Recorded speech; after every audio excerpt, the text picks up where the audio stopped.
मेरा आप कुछ बिगाड़ नहीं सकते हो आप। मैं ईमानदारी से बता रहा हूँ, कुछ भी कर लो, सारे इकट्ठे हो जाओ, नया नवयुवक मंडल बना लो, तो भी आप मेरा कुछ नहीं बिगाड़ सकते। क्योंकि मेरा 3 साल पहले ब्याह हो गया। ब्याह के 8 दिन बाद मैं घर से बाहर निकला तो एक बिल्ली मेरा रास्ता काट गई। मैं रुक गया, वो वापस लौट के आई, बोली तेरा ब्याह हो लिया, अब इससे बुरा तेरे साथ क्या होगा, निकल जा। तो मेरा मैक्सिमम हो लिया, इससे बुरा मेरे साथ हो नहीं सकता भाई साहब। इसलिए अब मेरे साथ कुछ भी कर लो, मैं बिल्कुल प्रूफ हो चुका हूँ। मेरी नई नई शादी हुई, मैंने विनीत भाई को फ़ोन किया, ये सीनियर कवि हैं और सीनियर पति भी हैं। सीनियर पति? नहीं, पतियों में सीनियर होते हैं, जो पहले से कष्ट झेल रहे होते हैं वो सीनियर पति कहलाते हैं। अच्छा। मैंने इन्हें फ़ोन करके पूछा, मैंने कहा भाई साहब मुझे कोई ऐसी टेक्निक बता दो कि मैं अपनी बीवी का जन्मदिन कभी ना भूलूं। इन्होंने मुझे जो टेक्निक बताई, कसम है सिर्फ वो लोग तालियां बजाना जिन्हें बात समझ में आए, जिन्हें नहीं समझ आए वो कल सुबह मंदिर में बजा लेना, फिर जो आपके साथ हो वो आप जानना। मैंने कहा भाई साहब मुझे कोई ऐसी टेक्निक बता दो कि अपनी लुगाई का जन्मदिन कभी ना भूलूं। बोले एक बार भूल जा।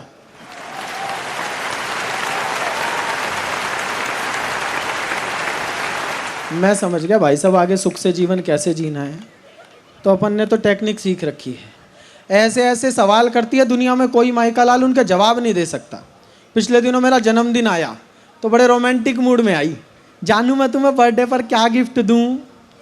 मैं कहा तू मेरी बात सुन लिया कर,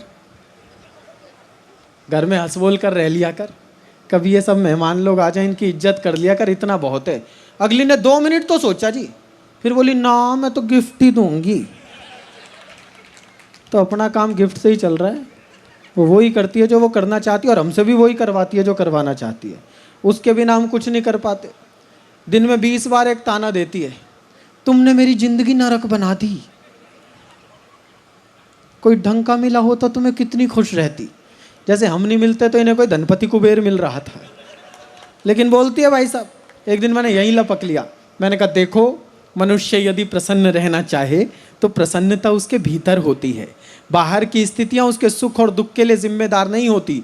वो बोली कैसे? अब मैं सिद्ध करता हूं भाई साहब।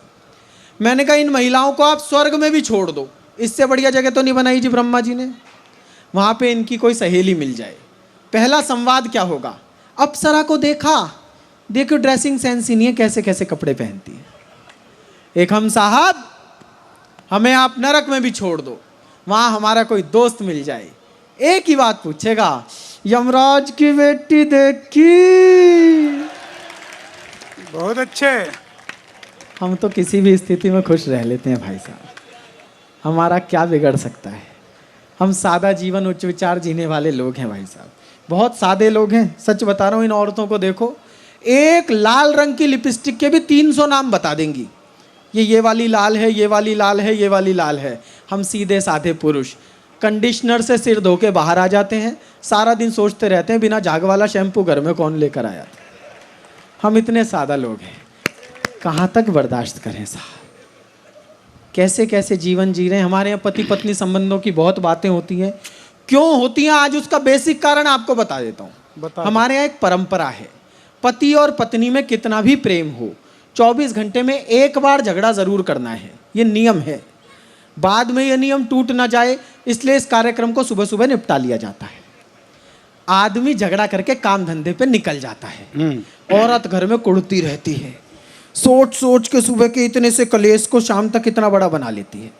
एक भाई साहब झगड़ा करके निकल गए, इससे पेमेंट लेनी है, उसका माल जाना है, इसका चेक आना है, इसमें सुबह का झगड़ा भूल गए। शाम को मौसम रोमांटिक हुआ, भाई साहब ने घर पे फ़ोन किया, डार्लिंग डिनर में क्या बना रही हो? अगली तो भरी बैठी थी जी, बोली जहर। बोले अच्छा मैं लेट आऊँगा, तू खा के सो जाइयो। तो गृहस्थी कैसी चल रही है हम जानते हैं।